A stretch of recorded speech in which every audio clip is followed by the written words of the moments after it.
অনেক বছর আগের কথা।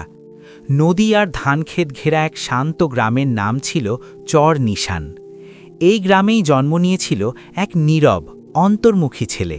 তার নাম ওসমান হাদি। ওসমান খুব বেশি কথা বলতো না।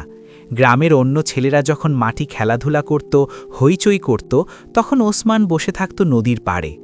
তার চোখে থাকত অদ্ভুত এক গভীরতা, যেন সে শুধু এই গ্রাম নয়, পুরো পৃথিবীকেই বোঝার চেষ্টা করছে।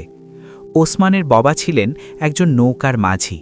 প্রতিদিন ভোরে নদীতে যেতেন, সন্ধ্যায় ফিরতেন ক্লান্ত শরীরে।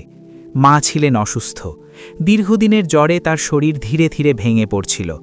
একদিন সন্ধ্যায় বাবা আর ফিরে এলেন না। নদী সেই রাতে খুব উত্তাল ছিল।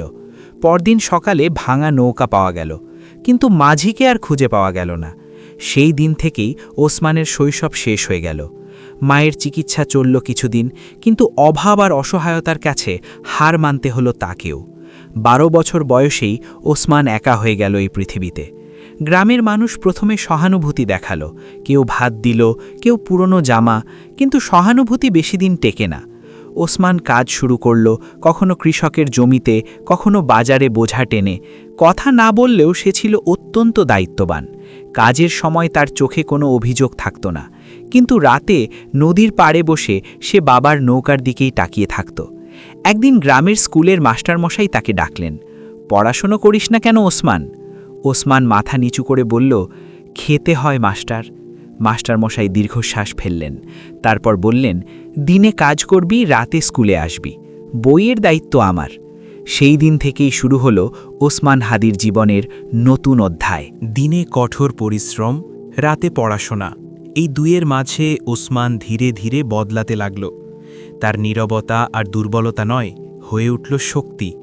সে ইতিহাস পড়ল দর্শন, পড়ল মানুষের অধিকার নিয়ে লেখা বই। সে বুঝতে শুরু করল, দুঃখ শুধু তার একার নয়, এই গ্রামের প্রতিটি গরিব মানুষের গল্প একই। সময় গড়ালো, ওসমান বড় হল, গ্রাম ছাড়িয়ে শহরে গেল পড়াশোনার জন্য। সেখানে সে প্রথম দেখল অন্যায়, বৈষম্য আর ক্ষমতার অপব্যবহার। অনেকেই মুখ বন্ধ রাখে, কিন্তু ওসমান রাখল না। একদিন এক কারখানায় আগুন লাগল, মারা গেল কয়েকজন শ্রমিক। মালিক ক্ষতিপূরণ দিতে অস্বীকার করল, সবাই ভয় পেল। ওসমান এগিয়ে এলো, সে কথা বলল, লিখল, মানুষ জড়ো করল। তার কণ্ঠ শান্ত ছিল, কিন্তু কথাগুলো ছিল আগুন। ন্যায় চাইলে চুপ থাকা যায় না, সে বলেছিল। প্রথমবারের মতো তাকে গ্রেফতার করা হলো। কারাগারের অন্ধকার ঘরে বসে সে ভয় পায়নি, বরং ভাবল, যদি সত্যের জন্য এই অন্ধকার লাগে, তবে সে অন্ধকারই বেছে নেবে। ফিরে আসা, মুক্তি পাওয়ার পর ওসমান আবার নিজের গ্রামে ফিরে এলো। চরনিশান বদলায়নি, দারিদ্র্য ছিল, অবিচার ছিল, কিন্তু এবার গ্রামবাসী তাকে অন্য চোখে দেখল। সে স্কুল খুলল, নদীর পাড়ে লাইব্রেরি বানালো, মানুষকে কথা বলতে শেখালো, ভয় নয়, অধিকার নিয়ে। ওসমান হাদি কখনো নেতা হতে চায়নি, কিন্তু মানুষ তাকে নেতা বানিয়েছে। এক সন্ধ্যায় ওসমান নদী পাড়ে দাঁড়িয়েছিল। সূর্য ডুবেছে ঠিক সেই জায়গায় যেখান থেকে একদিন তার বাবার নৌকা আর ফিরে আসেনি।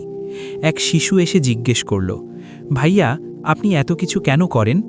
ওসমান হালকা হাসল, বলল, কারণ একদিন কেউ আমার জন্য দাঁড়িয়েছিল, এখন আমার পালা।